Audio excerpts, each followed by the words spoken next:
Cullen live in 1 minute.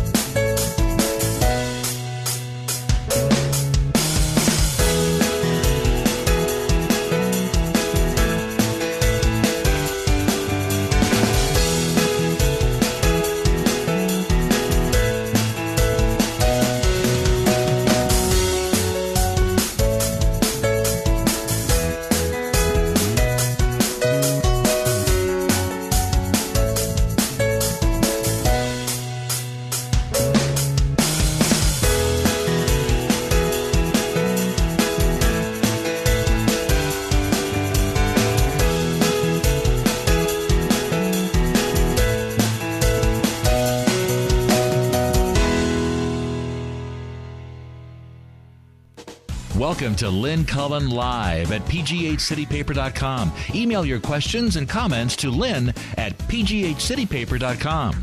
Why, hello there. Fancy meeting you here. Yes, indeedy. It is a Thursday. It is May 16th. And Thomas, what's your middle name? Williams.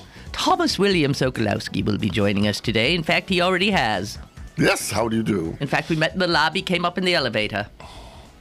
Right. It's been quite a junket. Yeah, I'll tell you. We've just been together all day. Oh, Actually, yes. come to think of it, I better move into the shot here. All the newsies were yesterday and the day before saying, "Oh, there's so much news." I don't, they're all losing their minds. Usually, they take one of these stories and go nuts. Now there's like 500 stories at a time. The funniest thing I saw yesterday was I was outside in my backyard enjoying the lovely weather, and I happened to check my tweets, and I saw that the president was due to speak in 5 minutes on the IRS thing. So I thought, oh, darn, got to go in, got to watch that. So I went inside, and I dutifully turned on CNN, and there was the guy I absolutely cannot stomach, Wolf Blitzer. I don't know what. You don't know Wolf Blitzer? You can't get away from him. Do you ever watch CNN? Not much. Oh, God. Oh, I God. probably have seen him, but not enough to remember a face to a name. His droning delivery. And the thing, I think the reason they really keep him is because this is a guy who can continue talking for no reason at all forever. He can keep saying the same thing, repeating it, going here. We have our Dana Bash over there in the Congress. We have so-and-so here. We won't be keeping you. I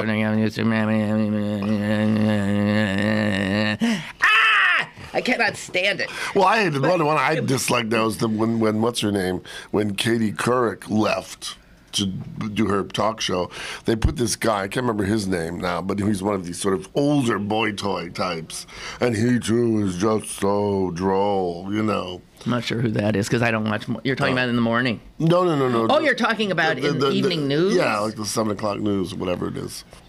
What? I can't remember what his name is. Oh, I don't know. It's one of those, wasp names like Keith Preston or something like that. Oh, did you see that one? Huntington Forrester. Yeah, right. Did you talk about the news people?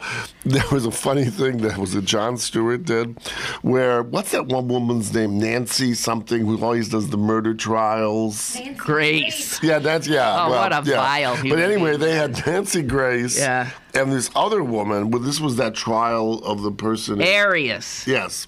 Anyway, but they were both outside of the courthouse, like where you're sitting and we're right. Jess is sitting, are out there. But they split the screen as if one was in Nebraska and one was, and somebody said, "I can't hear you." And Jon Stewart said, "Well, turn to her. She's fucking right next to you." That was so funny. Oh yes, Nancy Grace.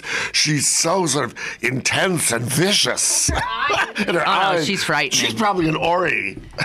She looks like she could be related to the Auries. She's got that same, yes, je ne sais quoi. Vituperousness. Oh, my God. Now, you interrupted me, and I have no idea. You were talking about Wolf Orbitz, or whatever his name was. Blitzer, who can talk forever. Wolf Blitzer. Can't stand the name. Can't stand him. Can't stand his new glasses. I like your new glasses. Yeah, right. Well, you're really into him. I can't stand him. Anyway. So I'm dutifully waiting for Barack Obama. Yeah. And, of course, they're all scurrying around saying, I believe the president is going to talk about the hours. It's going to be a very short speech. I'm not going to be taking any questions. Blah, blah, blah, blah, blah, blah. And then the president, of course, doesn't show on time. And I'm pissed. I think he's allowed. I'm pissed because I was enjoying my lovely day outside. Right. I don't want to be inside waiting for the president. Anyway, I continue to wait. Wolf Blitzer continues to droning on and on. All this kind of like, what could he say? What's he going to say? Blah, blah, blah. And then, of course, right before he talks, the CNN reporter comes up with a scoop. We have just learned from a senior official that the president is going to announce the firing of the head of the IRS. So what here? And this is something I want to say. Why bother having the president come out and do it? We are all about to find this out. Well, because they want to show they are more in the know than you are. That's I am so sick of that. When is the last time any of us have been surprised that's by... true. Yeah, we can't. With the internet, now we can't. I hate it. I mean, you love them to say, the president is late because he is sitting on the commode and is constipated. I am sick and tired of it. So, whoop-de-doo. So now you took away his fire. Yeah. Why... I don't even...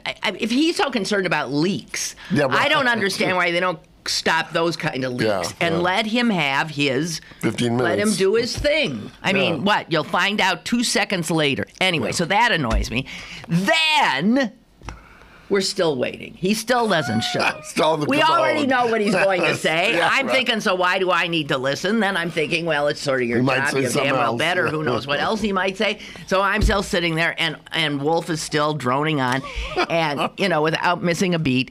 And then he says, we are joining we have breaking news.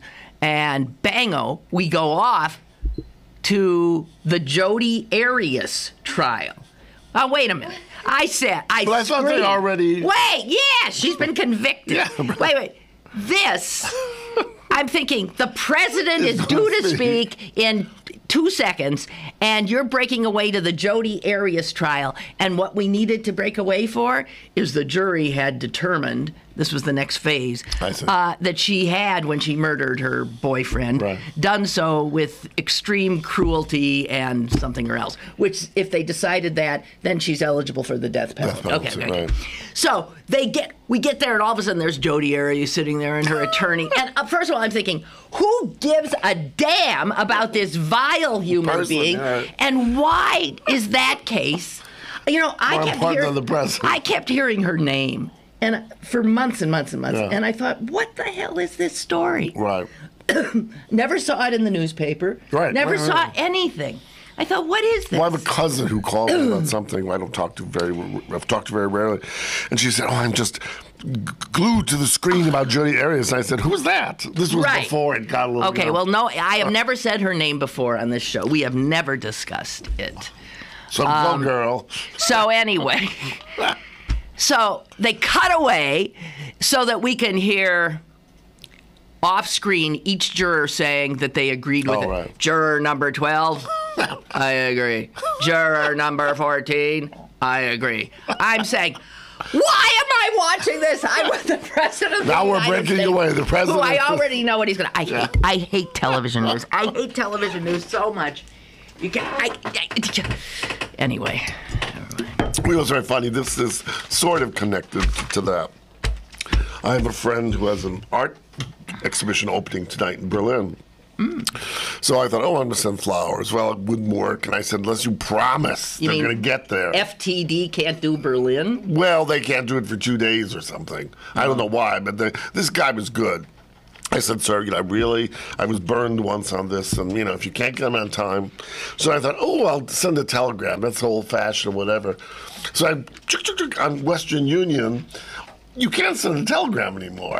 I would think when you said I sent a telegram. Well, I think it'd be sort of neat, Here's this thing, a yellow envelope. But anyway, Wait a minute, I'm interrupting you. Right. Jess. Yeah. Do you know what a telegram is? Yeah. What is it? Calling her bluff. Well, I think you call and you blah blah blah stop blah blah blah stop blah blah blah. And how did it get delivered? I mean, it came to you by a messenger person. Okay. Or you could get a phone call. Did you ever get one by phone call? Yeah, I did. Yeah. That takes away Western Union will call, or your doorbell rings, and you would get handed this little yellow, and it would be on a clearly it looked like a strip. Right, yeah. Right? I have some that I got when I was bat mitzvahed back in 1960. Well, because it was it always usually was bad news, grandma it's died. Bad news, or it's a way to say congratulations, which is what, yeah. But yes, and instead of a period, it would always say stop. Yeah, right. Stop. Because it was usually done by teletype. Which is sort of like quasi-internet. But anyway. Well, good for you. But anyway, there. so I was most people wouldn't know. Sorry to have doubted. But anyway, the funny thing was, I was reading what you can do, and it's mostly to wire money now. Yeah. But it said, money to family, money to inmates. That was my favorite one. I thought, let me send some money. I know, yeah. But I just thought that was so funny. You didn't know an inmate to send any money to? No. Okay. Well. So did the president ever come on? He finally came out, and yes, everything that they said he was going to say, he said. And then he left without taking questions. And then they all breathlessly talked about what they've been talking about before he came out, and blah, blah, blah. Oh, and they went directly to, one of his arch enemies, Darrell Issa, who huffed and puffed a little bit. And I thought, I just so hate I can't. I don't know. I just don't know. I don't know. Anyway, you're getting a phone. No. I was on, and I just wanted to put it to buzz. All right. Well, what it is? It's like when people say you can't get away. That's why I picked this up, because I forgot I didn't put it on silent. You can't get away from it. I mean, there's this thing. Well, you can if you exercise that's your true. Will. I mean, you can decide not to. And a lot but then you somehow feel, and I'm not someone who's crazy about it. Try it for 24 hours. I mean, people have done that. For 24 hours, you will not look at your cell phone. Yeah, I think a lot of people could not do it that's in a million years. And I'm getting worse and worse checking it all the time. And I never used to do it, and it just something that I have a question before we get into heavy stuff. Why do Pittsburghers, not all, walk in the street when there is a perfectly good sidewalk right there? Oh, I've never seen that. Oh, well, or I've not seen it enough to come out to the East End. Well, it's unbelievable. What can I say? People, they walk in the street. It's odd. They'll walk. So I'm not on a busy street, though. In the winter, I understand this because idiots don't plow their sidewalks, and maybe the street is paved, and so you walk in the street. Right. But no, I've never seen this anywhere else, and I've heard other people remark on it. Yeah, right. Not Smithfield. Not Smithfield, but neighborhood streets and stuff. I mean, I had made a turn onto a street this morning. Yes. And almost hit a guy. There's a man walking on the street. And I thought, hey, there's a side. Look at that sidewalk. It goes in the same direction. It's for you. This is for me in a car. You idiot. Did you scream at him? No, I didn't. Well, that's what you should have done. I would have. Because he gave me a start. Well, thank God you didn't knock him over. I could have run into him. I'd be kind of an idiot is that? No, it's true. I mean, because it's dangerous. And I see it all the time. There's an old lady who lives near me. She walks in the street. She's always wearing a baseball cap, and she's hauling things, and she's walking in the street. What is that about? I don't know. You don't know? Okay. It's like the Pittsburgh left turn. God, please. You know what I hate about that most of all, and I just have to get this off my chest one more time. Please It just happened to me the other day. I'm behind the car that is about to do, say, the Pittsburgh go left. ahead, go. So I'm sitting behind this car. We have the right of way. Yes. That's always a case. Yes. There's a reason there are rules of the road. Right, because everyone if everybody knows them. follows them, then everything moves, and you know what the other car is going to do. Right. So, the guy in front of me, of course, does. I see it. Noblesse oblige. First of all, he sort of brakes. I mean, we shouldn't. He brakes to let it, because we didn't even have a stop sign. We were just going. Stops. And I see this, the papal wave. Yeah, the papal wave. And I'm thinking that when you do that, you get off on it. You think, oh, what a nice guy am I. Don't you think? You were probably going to see your dying mother. Right. To get there. I'm not in any hurry. OTB. No. Here. Oh, please. I don't want you waiting there. Please, you go. And I'm behind him thinking, hey, jerk, look in your rearview mirror. I'm behind you. I'm now waiting. What is the point of that? Well, to me, the other weird thing is, the noblesse oblige thing is one, but sometimes you'll have people, and I've done this too. I'm not thinking, because I don't think Pittsburgh left, but people, because you're not supposed to. The straightforward ones should be going. The people going straight should. That is correct. That is. So anyway, sometimes you think like, all right, I'll go, and then they go. I know. And that's dangerous. It's dangerous. Yeah. If everybody just follows the rules you were taught, everyone will be safer, I assure you. And everyone will get where lady with your baseball cap, get out of the street. Do you know, we'll knock you over. Somebody once did that to me, said, go ahead. And I actually said, I refused. I said, no, you go. And he said, you go. And then he starts flashing his lights at me. Yeah. And I almost flashed him the finger. I thought, well, screw you. If I don't want to go, I don't have to go. What did you have for breakfast this morning, Miss Cullen? I'm actually in a good mood. I am. Okay, we got to stop this. The foibles of mankind. Oh, dear Lord. Honest to Pete. Okay, I brought this up yesterday, but I just got a little more information. Yes. You know how the Air Force guy who was in charge of training Air Force men not to attack or sexually harass Air Force women?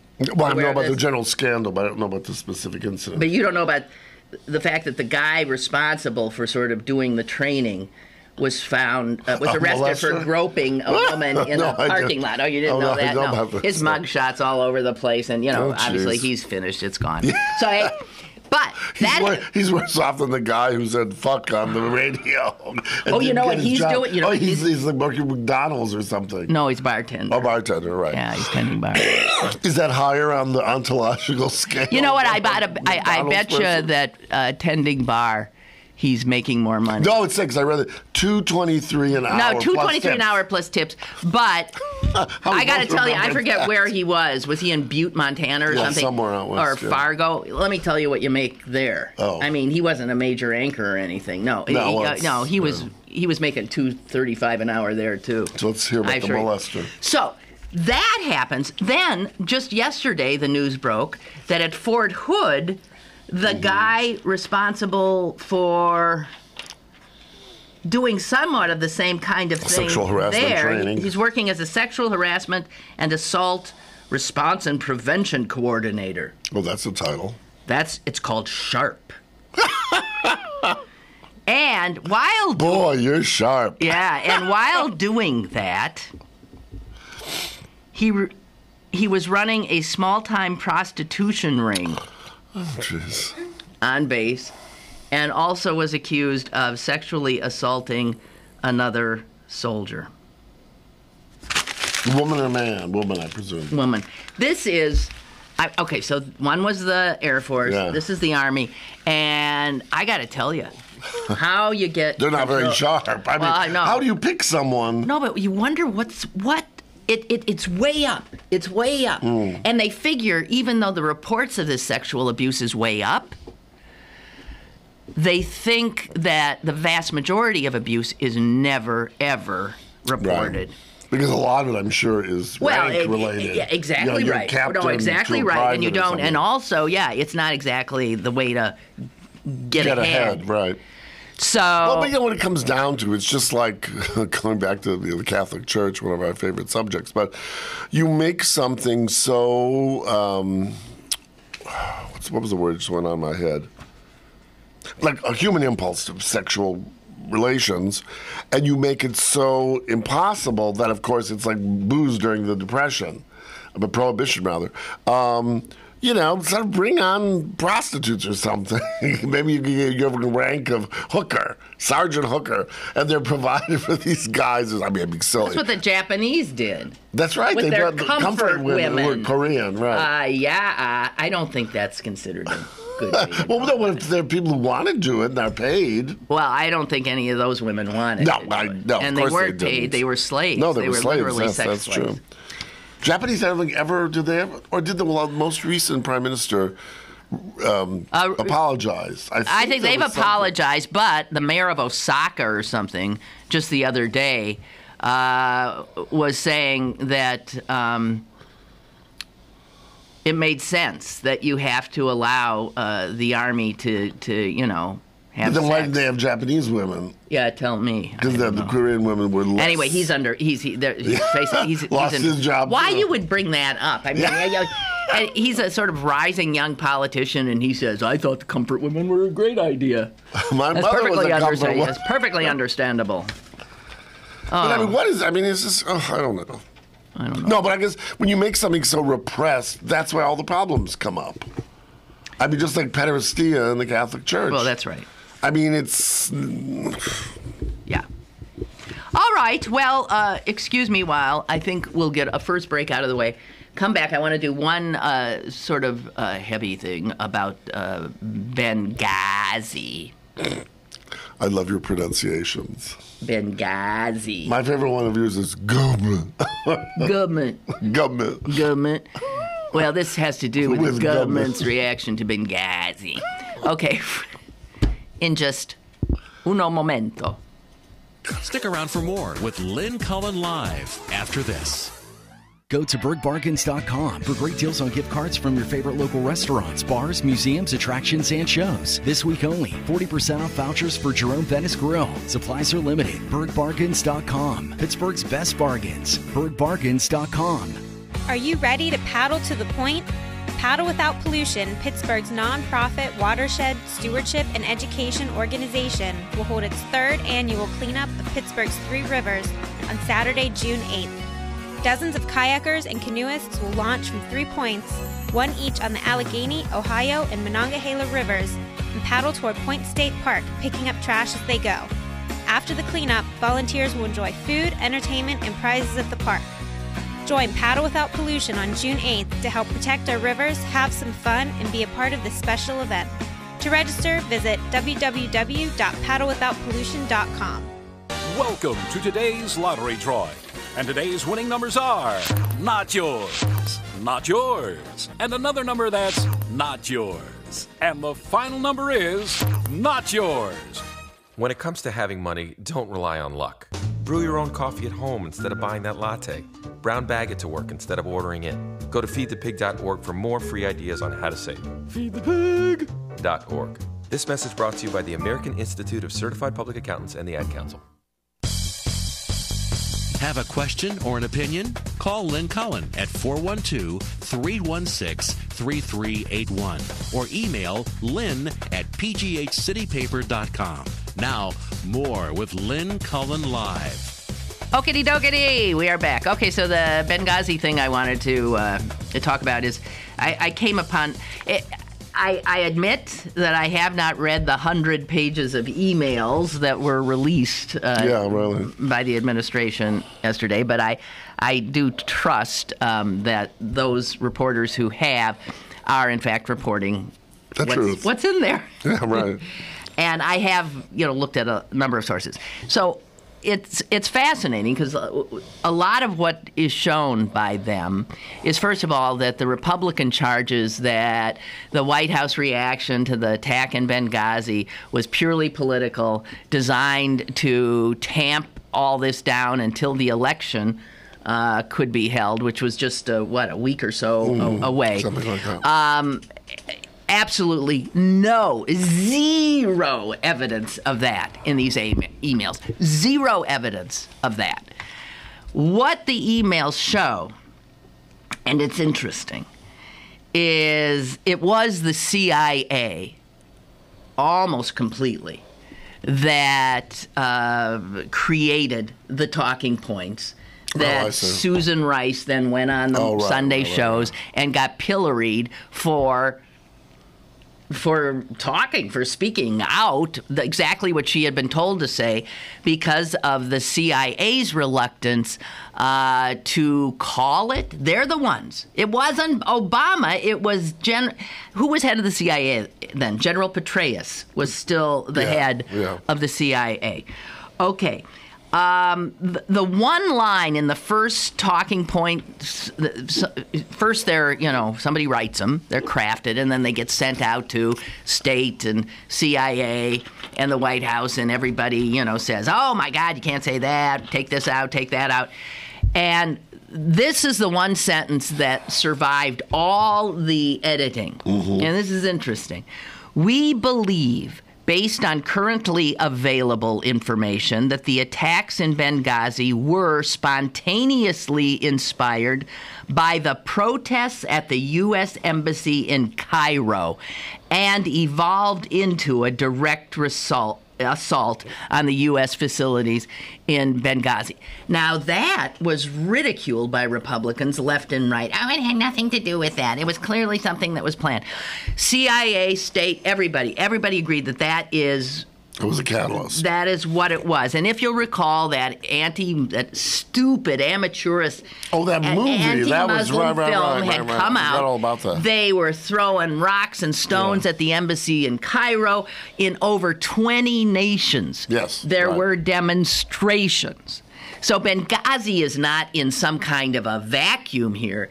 It is happening at the same time, and CIA felt that and State Department felt that it was also a result of this sort of massive outpouring. Well, because wasn't there some talk that there was some group, not just some nutty guy who had set up that stupid movie because it was so amateurish? Well, yes, maybe. But no, that's unclear as to who was behind that. But whatever. The final talking points stripped any mention of Al-Qaeda. And that was because of the CIA, not Barack Obama wanting people to think, oh, he's not handling Al-Qaeda right. Let's elect Mitt Romney. It was because the CIA's general counsel warned all these emailers that they were under express instruction from law enforcement officials that, quote, in light of this criminal investigation, whatever that is, we are not to generate statements about who did this, end quote. Now, I'm not sure what that's about, but that's CIA. Okay, then, so the CIA made all those big changes, the redactions, the taking of Al-Qaeda out. And it's two women that they clearly did most of the changings, which is interesting. CIA, it's I think little known, is just filled with women. Really? And somebody was saying the other day, because women are the best at sort of patiently analyzing things. That the female characteristics. Man might be more rash. That's right. That a female will just, and so a lot of the analysts are women. Oh, a lot of them are women. Didn't know that. So, the spokesperson at the State Department, at Hillary Clinton's State Department, which also the Republicans are trying to tar in regard to this because, they fear her in the next presidential election. This woman's name is Victoria Nuland. She raised the strongest objections to some of the talking points.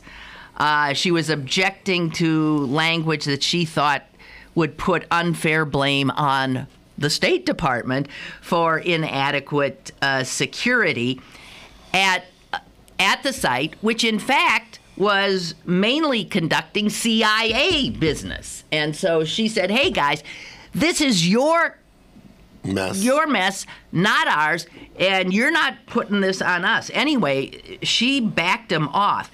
Now, lest you think that Nuland, the State Department spokesperson, is trying, to shield Hillary for political reasons, let me give you one little biographical bit of information about Ms. Nuland. She was a former aide to Dick Cheney. She's not political in that regard. Well, she ain't political. She's one of these State Department types who goes from administration to administration. She served Cheney. She's serving Hillary. It doesn't matter. She is no Hillary foot soldier. Either way. I'm sorry, it wasn't another woman. That was the woman. It was CIA's deputy director. Here's the guy who really did all the stuff. Michael Morrell. He struck the language from the talking points, which had detailed the fact that the CIA had warned about growing security threats in Benghazi. Now, you think they would want that out so they don't look like they're idiots. Hey, we had warned about this, but they got pulled out. And when all of this, so David Petraeus, the CIA director, is reading all of this. All these people are getting copied on all this. He doesn't say boo. The CIA director doesn't say boo until finally he puts out one email, and it's very brief. He doesn't seem to have much of a problem. He doesn't find the talking points as they exist misleading. He doesn't find them objectionable. Instead, he just notes that there's not a lot of information in them, and this is probably not going to... What's the point? Yeah, send it out. This is not going to satisfy the Congress. And God knows he was right about that. But he didn't overrule any of it. He let it go. I heard... who is that? Who's that in the morning? Chuck Todd. I heard Chuck Todd say in regard to this gives us, an idea of how government works. It ain't the director that's doing all the work. It's the deputy directors. It's one level down or two levels down that all of the stuff is happening. And, you can say that in regard to the IRS thing, too. Often, the guys at the top are not always totally aware of everything that's happening. They can't. They can't be. Well, yeah, you're right. Even about Benghazi, how many countries in the world have major percentage of the population who are Muslim, let's say, with regard to that? Well, Benghazi wouldn't have been the first place if I had to send, millions of troops or something. You're going to go to Cairo or to wherever. That's right. And, you have to have minions. But it's true about government. I think even when we switch, if Romney had got in, let's say, it takes such a long time to move things in government. As you said, with this Nuland person, they just continue on. It's like Gogol on all these, or Chekhov used to write about these, people who were part of the, proletariat. It doesn't happen quickly unless the president just says, go. Yeah. So here's the other thing. As you know, former Defense Secretary Gates, who served George W. He served in George W.'s, and he served Barack Obama. He went on. He's a classic, true public servant and a good guy, a very impressive guy.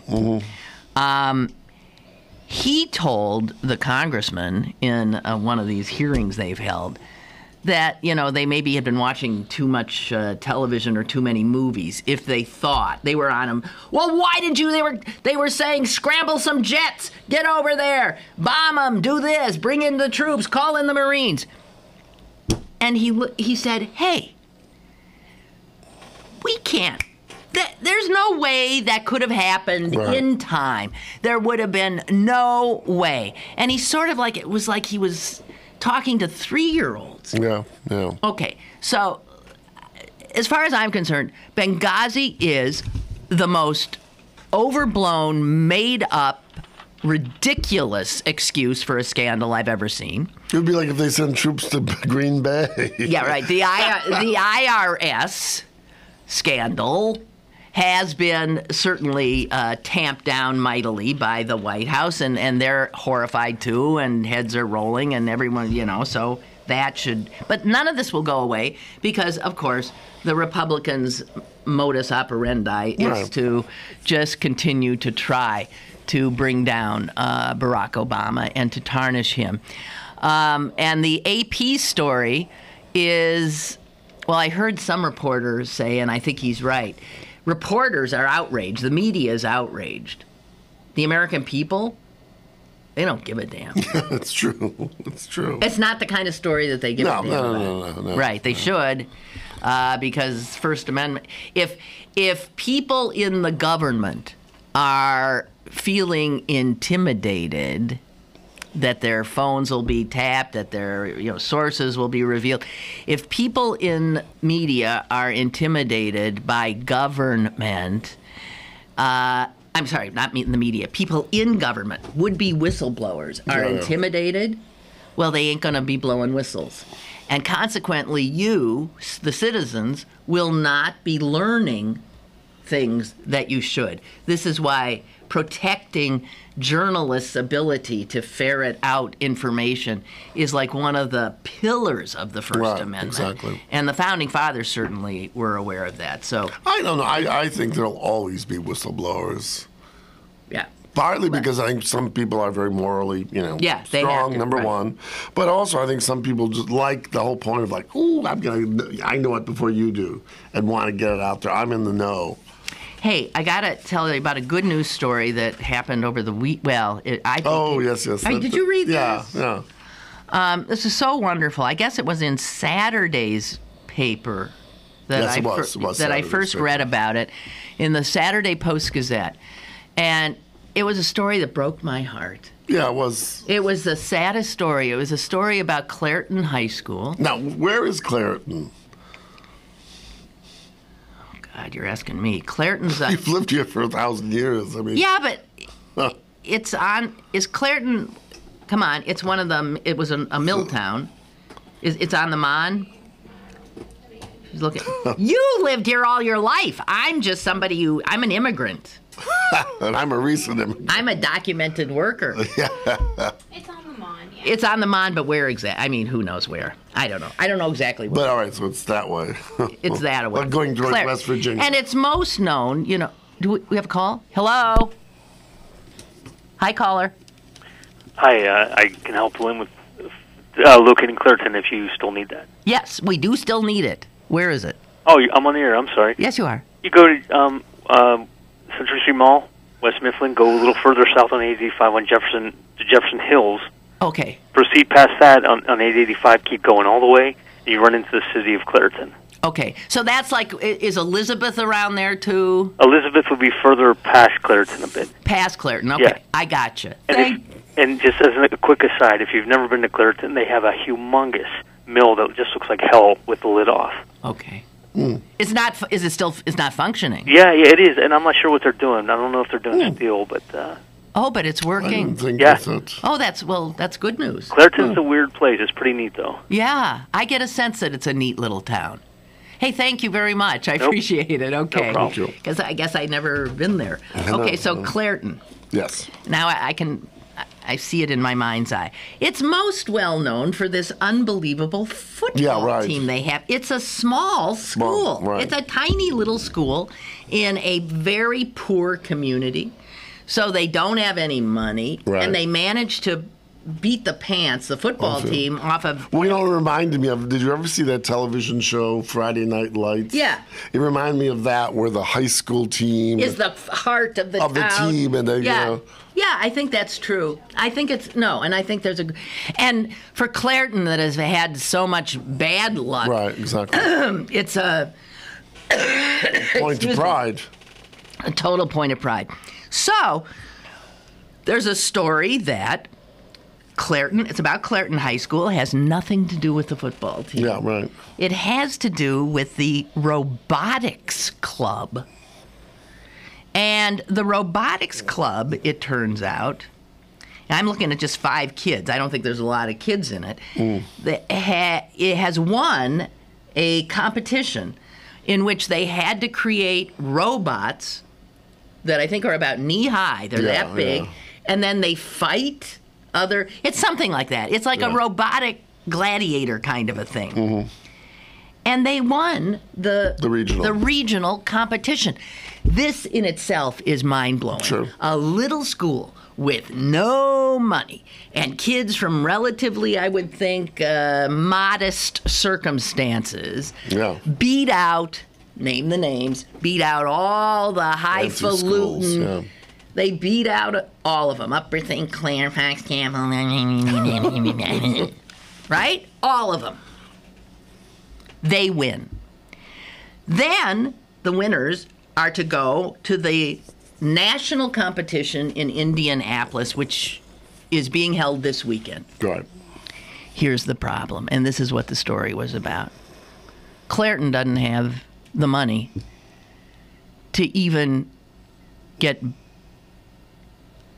the kids. That was $4,000. To get the kids to Indianapolis. Right. And to house them maybe in a motel or something over a night or two. And there was also that... And they needed some spare parts because when you're fighting, they break, and so you need more spare parts. And these kids had done car They did washes bake sales, car washes, desperately trying to raise the money so they could go. Now, you have to figure that in a lot of other districts, the winners don't have to bother with this kind of stuff. No, of course not. No, they got the money. No problem. In fact, they can be flown there. My understanding, these guys are going to be driven? They got a van. Right. The teachers drive. That's a schlep, and they're going so that they're going to arrive like over the way they figured it out, so they didn't have to spend. It is so heart-wrenching. So I'm reading this along with a lot of other people, and listen to this quote from one of the members of the team. It is so well spoken. Amanda Gillespie said this. It's a little bit disheartening that some schools have all sorts of resources available to them, and we have to work for it. But in another way, it's a good thing, because in life, you have to work for things. And I'll tell you what, I'll put that kid up against any pampered suburbanite. I'll put her up against my kid. I'll put her up against these are the kids. Yeah. These are the kids. They conquer, they learn, they keep on keeping on despite all of these barriers that are placed in front of them. Oh. I love this kid. But now, did you read the follow-up to it? Yes, I did. Oh, you did. It's the teams create ankle-high robots that fight with weapons in a gladiator-style ring. There are 55 teams entered in the national competition, including some colleges. Now, this is pretty dang impressive. Yeah. So, I read this and I think, oh my God. And I thought, I got to give him money. And I thought, and I bet I'm not alone. So I cut it out, and because it was Saturday, I thought I'm not going to be able to reach the school on Saturday. On Monday, I called Clairton School, and I said, excuse me, how do I send money to the robotics team? And the woman said, she said, you just make out a check to the Clairton Robotics Club. Then she gave me the address, and she said, and make it attention to Martha. That's me. Mm-hmm. I said, okay, Martha. I said, because I got to do it. And she said, no. And then I said to her, have you been getting a lot? She says, it has been remarkable. And I was so glad to hear it. So the follow-up story said what? They'd gotten $30,000. $30,000! Which should pay for, I guess, all of next year's... They're going to... It means that next year... This is staying with the club. Isn't it nice? Yeah. They'll be able... Jess is crying. She's but you know verklempt. what? But you know what I'm thinking? No, but it really is wonderful because, I mean, then they said there was some person had given, some corporate guy had given a couple $1,000s, but they said it was just a lot of $25 That's checks. Right. But That's right. A lot of regular people, and notes were written. Yeah. I know mine came with a note saying, I'm just so impressed by you guys, and I'm behind you. And I hope they win. Wouldn't that be great? Yeah, well, I don't know if they're I don't know either, but still. God, how wonderful. Yeah. So, but, not wanting to bring everybody down, but this brings up this issue that I find so enraging, and that is how we fund schools. Yeah. That if you live in a poorer community, you're going to go to poorer schools. And if you're already got a leg up and have wealthier parents and live in a wealthier community, you're going to go to a better school. One of the kids' parents in the club could have said, all right, I'll pay for it. Oh, that's right. I mean what do you need? $4,000 here. Let me get my... my money clip. Yeah, right. So and also, but what's so interesting is it's happening. I mean, look how successful that sports team is. Look at this. There's someone in that school and in that community that somehow believes. Clairton, I'm in love with you, and I'll tell you what.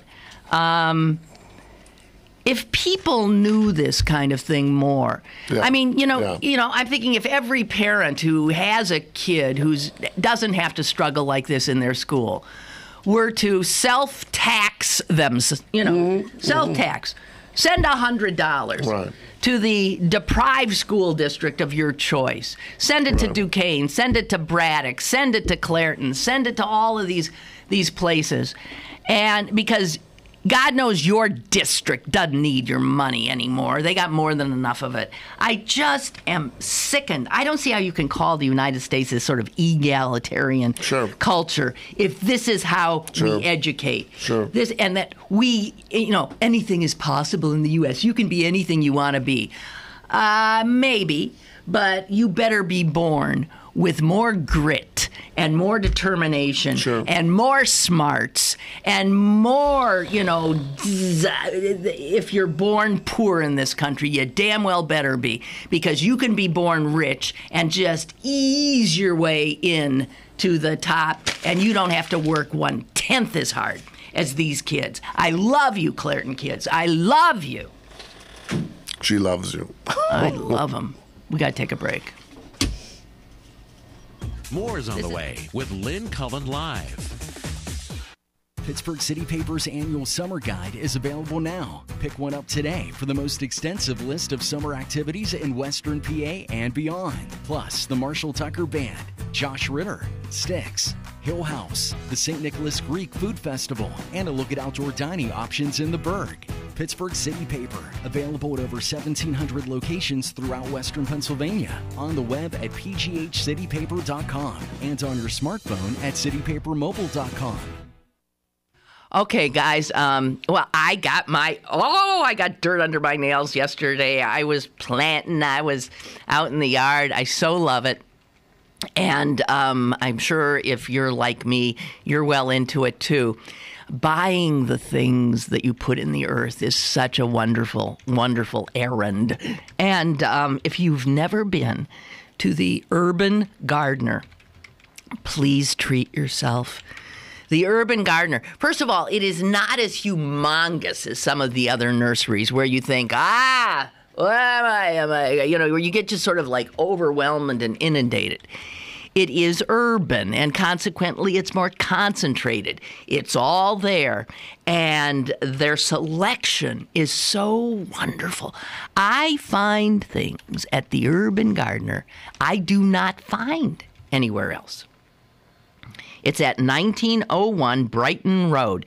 It's right near the Mexican War Streets. It's very easily found. And head on over there and take a look at their website first, or not if you don't want, but it's a doozy. UrbanGardenerPGH.com. It is a really, really useful site. They'll also do constant emails on issues the gardeners care about. So this is really a gift I'm giving you. And to add to the gift, once you go there, they will give you a discount if you say Lynn Cullen. Lynn Cullen. I heard about you from Lynn Cullen. So definitely drop my name and definitely treat yourself to the Urban Gardener. It's warming up outside, so get to Little's for all your spring needs. Little's has everything for men, women, and children to stay in style for this upcoming hot summer. Lots of great colors from Dansko, New Balance, Steve Madden, and much, much more.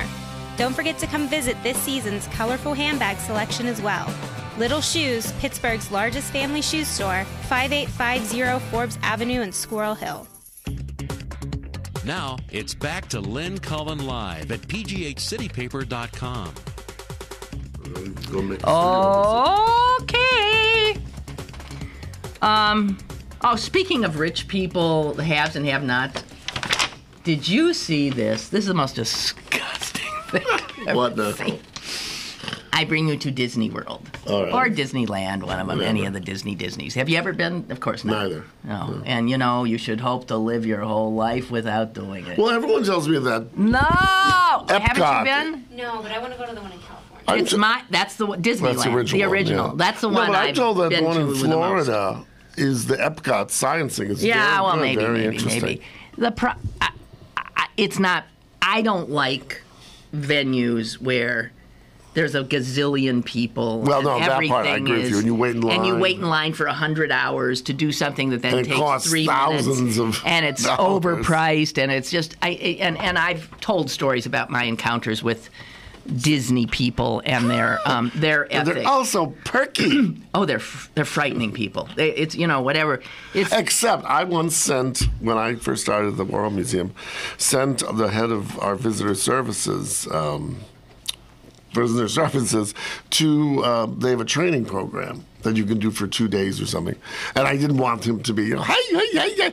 But they really serve you well. Mm-hmm. I mean, it's like, I'll walk you to the bathrooms if I, get my, Well, the impression I got about that kind of service is that they're like the KGB. They don't want to take their eyes off you for 1 minute. That's how I felt. I've never felt more handled in my life as a reporter. I felt like No, but now come on, when you just said that as a reporter, it's like you are looking for dirt. I wasn't looking. Well, oh yes, you were. I was looking for interest. Okay, fair enough. All right. They want to control, and understandably, I guess, they want to control every aspect of their image. But for somebody who wants to do their job in media, it's an impossible place. Anyway. So now what has But I've also been as a mother, and it's the most exhausting. I mean, if you can take 20 Xanaxes before you go, that is what I would definitely recommend. So what I hear this day. It turns out, it's been found out, that rich people who go to Disneyland who do not want to stand in line. Oh, you can pay for the... Here's how you do it. VIP treatment? Or there are black market Disney guides that you can acquire for about $130 an hour. Mm-hmm. And they come in little, those little carts that handicapped people have. Oh, yes. And because your guide is in a little cart, you get in a special disabled entrance. Oh, that's that takes terrible. you right to the front of the line. Oh, that's terrible. And that is because, and also, a disabled person can take as many as 5 people with them to the front of the line. Mm-hmm. So this costs generally about $1,000 a day, but you can get your phony, crippled tour guide to get you to the front of the line on every. Is that? I mean, that's terrible. I mean, I think the idea of allowing handicapped people not to have to stand in a long line, etc. That's a good thing. That would be a good Disney thing. Listen, but the fact that it's been co-opted. Listen, the New York Post wrote a story on it, and they had a quote from one of these mothers who did this. Listen to how clueless these despicable people are. Here's her quote for all to see. My daughter waited 1 minute to get on It's a Small World. The other kids had to wait 2.5 hours. You can't go to Disney without a tour concierge. This is how the 1% does Disney. Isn't that the one? La la la la la la la la. The horrible song. I went on It's a Small World, and by the time you're off that, you want to kill yourself. Was it all the little talking dolls? I know, and they're it's a small world after all. You know, and even if you're with a little kid who's like, you know, you're like. You got like this frozen smile on your face. I can't. I know there's adults out there who love this stuff, but oh dear Lord. But I mean, that's the lowest of the low. I mean, that's like a phony cripple on the street, you know, with the legs stuck up in his shirt. No, it's unbelievable. Here's Ray on Clairton. Let's get a. Lynn worked in the Clairton Coke Works during a July and August one year. We were in the boiler house, and we had to go past the Coke batteries every day. Dante's Inferno. I will never forget the image of a man in a silver heat suit emerging from the red smoke and fire of the battery, holding a long stoking rod like Lucifer's pitchfork. Oh, goodness. I wish we had phone cameras then. We will never see those kind of men again. Poor Clairton. We deserted them once. Well, a lot of people came to their part of their rescue this weekend, which was awful nice to see, Ray. You know, you read of how people, you know, speaking of Coleman, what was I reading the other day? That, you know, back in the day, it wasn't just men who worked in these horrific situations, like into the mines, children. Oh, yeah. Children as young as 6 and 7 and 8. If you were a boy, you went right in. And you know why they liked the little kids going in? Because they, being small, could get into places that a taller man. I don't even want to think about that. These little boys. Can you imagine what a life would be like if at the age of 6 you went underground? You never saw the sun. You were underground all day. You came out at night. Get a piece of bread and then went to that sleep. 7 days a week. Yeah. Can you imagine? Oh, God. And we complain. No. It's like, we complain. All I know is we complain. Okay. 2 more quickies. Shirley MacLaine. Do you like her or not? Do you like her acting? She's a good actress. Good actress. Oh, she's a little bit An wacko. annoying person, yeah. Yes. So I just got this. She's apparently... She's clairvoyant or something like that. Oh, yeah, she talks to the dead. She this is and that's what. Hello. Hi, caller. Hello, this is Clarence from Canonsburg. Hi, Clarence. I don't know what the delay is, but when the gentleman wrote about his experience in the Coke Works, yes, made me think of something that happened to me last week. Okay. I was doing characters at a conference. Caricatures? Yeah, characters at a convention that was done at the convention center last week. Mm-hmm. And the people were from all over the world. It had something to do with steel, you know, or metal. And I probably drew the first 6 people I drew were from China. Young girl sits down, young woman I should say, and I asked her. I said, "So, what's your favorite part about Pittsburgh?" And she said, "Oh, the sky is so blue, and you know, and the air is so clean." Huh? And I said, "Well, when I was young, I said it wasn't that way. I said you'd come through those tunnels, and you know, you couldn't really see the city." I said, and then your clothes would get dirty real fast. And she shows me her shoes. She says, "Look how clean my shoes are." And she said, "What happened?" I said, "Well, it moved to China."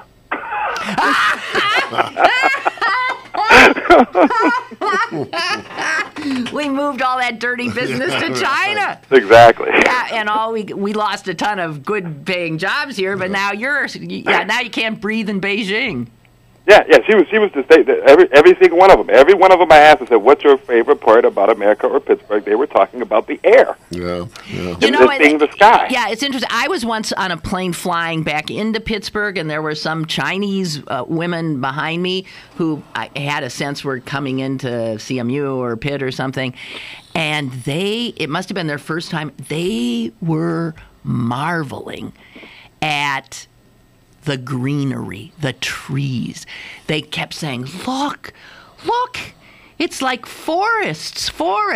They could not believe the trees. So, all these things we take for granted, right? Exactly. But what a great comeback there, Mr. Clarence. It was fun. I actually had a good time. It's just people from all over the world. And I found out that they speak Portuguese in, no, wait a minute. Is it Portuguese? In Brazil? Yes, they do. Yeah, exactly. Yes. So I drew a guy, and and of course I'm making fun of them. I said, "Do you have your green card?" So, well, anyway, when I made the mistake of speaking Spanish down in Brazil, he says we speak Portuguese. I said, "Well, I'll never make that mistake again." And I said, "But I am American, so you have to understand. Anything below Florida, we don't know nothing. Speak Spanish." Well, who was it that they? No, I think this turned out to be not true. That George Bush said something about they speak Latin in Latin America. I think that turned out not to be true. But yeah, Portuguese, because the Portuguese are the ones that settled Brazil. Colony, yeah. Yeah, but I had asked, and you probably know this better than I do. I said, "What's the base language for both Portuguese and is it Latin?" No, there isn't. Portuguese is I don't think Portuguese has any relation to. No. Does it? Is it a Romance language? Oh yeah. It's a very different language. Yeah, it's very different. It's a very difficult language to learn. My brother had a girlfriend once who was and especially in Portugal. I mean, Brazilian might be a little more of a for whatever reason, it's easier to understand to the ear because if you know Spanish or French or Italian, but Portugal, it's like ooh, it's tough. Well, that's great. So it sounds like a good time was had by all. Oh, it was fun. It was very fun. Thank you, Clarence. Thank you. Okay, bye. Okay, so back to Shirley MacLaine. She gave an interview to the Daily Telegraph in the UK and talked about her sex life. And she had affairs with absolutely everybody. I mean, in Hollywood, but also in the political world. She bedded Trudeau of Canada. Oh, really? She bedded Olof Palme of Sweden. Mm-hmm. And she said her husband was cool with it and blah, blah, blah, blah, blah. She just had this... She had an open marriage or something. Oh. And here's the funniest thing, though. She said in her 50s, she had a facelift. And she ruptured her stitches during an intense orgasm. Oh, my goodness. Well, don't you think that's funny? Huh? I would think so. Well, I can see where that would happen. Okay, so if you got, you're all stitched up in here and, and she... Well, I once almost busted stitches in my mouth laughing. You know how, after you've had surgery, you do not want people to make you laugh. You don't want to make it... It hurts. I just wanted to tell you that. Yeah, but somehow laughing and sex, well, I don't know. Oh, laughing and sex can go together. No. But I mean, that's not what I meant. But I mean, being orgasmic and having your bitches pop out seems a little weird. Well, I won't go into it any further. All right, let's not. And we don't have time to get to Mr. Nardozzi, who I was going to do something on. Well, you can save it. Yeah, do you like Billy Nardozzi? I like to laugh at him. Okay, Jess says she likes to laugh at him. Well, Billy Nardozzi, in case you don't know, is the guy who every week in the celebration column where people announce, weddings and or engagements and memorials, 50th anniversaries, Billy has his picture. I have a feeling it's a very old picture. I hope it is because he's got a mullet. It sort of looks like one of those 70s bands. Yeah. from the 70s. And Billy writes poems, sort of, and he puts them in. I mean, he has to pay to put these in. And he was absent for a while, but I can't remember why I pulled this out. It might be, I think I was particularly moved by this poem, which is called Get Off Your Butt and Do Something About It poem. That's the title. That's the title. Oh, dear. By the Pittsburgh Poet Laureate, Billy Nardozzi. Oh, I know that is why. I read that some California city now has a Poet Laureate and that other cities do, and I was thinking, we've got one, Billy Nardozzi, and here's the latest from Billy. Are you going to read it to us? How to get off your butt and do something about it poem. You can wallow in tears and bring yourself down, and for now and forever walk with a frown. And you can pity yourself till the cows come home, and you can pout and complain and constantly moan. And you can shout at the world and demand satisfaction, and from any wrongdoing demand a retraction. And you can whine and you can whimper and swear you've been cheated, and just go on in life feeling defeated. Or you can go over to the mirror and stand up and say that it is you and only you that can make a new day. I think some country and western singer has to put that to... I think Billy could have made a good living, like writing stuff for like Hallmark cards or something. Yeah. Right? Yeah. Right. I mean, there's a sweetness to him if you read this stuff. But good God in heaven, it's... I was just swinging and davening to your recitation. Although he did one line that didn't scare. No, I saw it. Threw you off. Yeah. Okay, and, I think that's it. On those sentiments, we will bid you farewell. Mr. Sokolowski is on his way to... Hong Kong. Hong Kong? To Kowtow in Hong Kong. Kowtow in Hong Kong. I hope you can breathe the air there. Yeah. Boy, is that a cramped city. Oh, God, yeah. Jeez. You'll just be one little ant in an anthill of 500. One thing I hope I get to see, I was there once for about 2 days, but there is, in some way, because it's very vertical. Right. There is, I think it's a 1,000-foot escalator. Oh, dear God. That people rush out, they're just going up and down the cliffs. So it looks interesting. Well, it should be interesting. Have fun. We'll see you in 2 weeks. All right. Then. Okay, you guys. Tomorrow, author Dennis Palumbo will be here. He's been here before. He is a psychologist to the stars in Hollywood. Oh, dear. He's a former Pittsburgher, and he writes these page-turner murder mysteries. And I've had him on before because I really like him, and I get a big kick out of his book. Okay. So he'll be coming in, and we'll talk about his latest book tomorrow. Toodaloo. Oh, what's his name?